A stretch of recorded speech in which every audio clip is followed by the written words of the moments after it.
This question is really just seeing how much you know about trigonometry. Luckily on the SAT, we do not need to know much. The ACT is much, much harder when it comes to trigonometry. The SAT really just tests two things. First is SOHCAHTOA.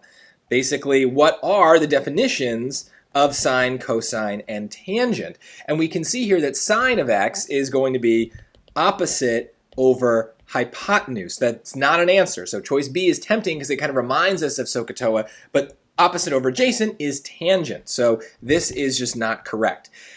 Choice A, 1 over cosine. This is something that could come up on the SAT. That is going to be secant of x, but that does not really come up on the SAT. It comes up only on the ACT. I think I misspoke before. So both of these choices are wrong, and that really leads us to the point of this question. It's to remind you that the SAT does test one more trigonometry idea besides the normal SOHCAHTOA stuff. This other idea doesn't come up very much, but it could, and it is that sine of x is equal to cosine of 90 minus x, or we could also flip it around, cosine of x is equal to sine of 90 minus x. It's a weird looking rule. I get that it's kind of hard to memorize. It seems very just technical. I'm going to very quickly show you where it comes from, and I think actually this is the rare case where if you show where it comes from, it makes it much, much easier to memorize.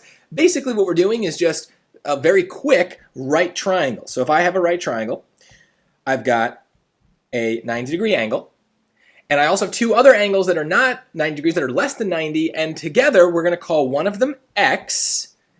And if that one in the bottom right is x, let's call this triangle A, B, C. If angle B is x, then because there's 180 degrees in a triangle, and I've already taken care of the 90 in angle C, that leaves 90 degrees left, and if I subtract out the x that I've got in choice B, whatever number that is, that leaves 90 minus x as the angle equivalent for A.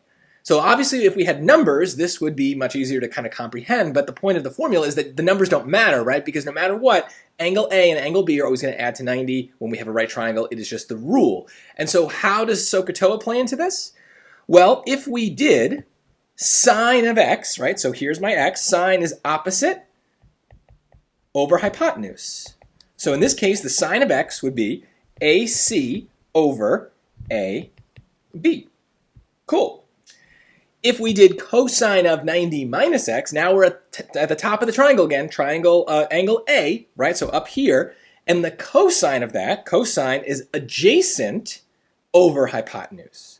So the adjacent side to angle A is now the same as the opposite side for angle B, angle X. So the hypotenuse hasn't changed. So cosine of 90 minus x is AC still over AB. It's the same thing. Basically, this formula is based on the premise that the opposite of one side, or one angle, the opposite of one angle in a right triangle, is the adjacent of the other angle, right? Because trigonometry is very much based on position, right? So the opposite changes when you rotate the angle. But because of the way that sine and cosine work, they're kind of like complementary functions a little bit. The opposite of one is going to be the adjacent of the other, and so thus this formula is born.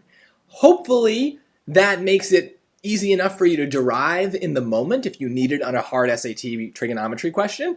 If not, if that's still confusing, memorize it. You can easily get these questions right. A lot of times it's really just about knowing this formula, and that is it. There isn't much complexity to this. So if you can memorize this formula and you already are comfortable with SOHCAHTOA, you're going to be good on trigonometry on the SAT, and that's a big win.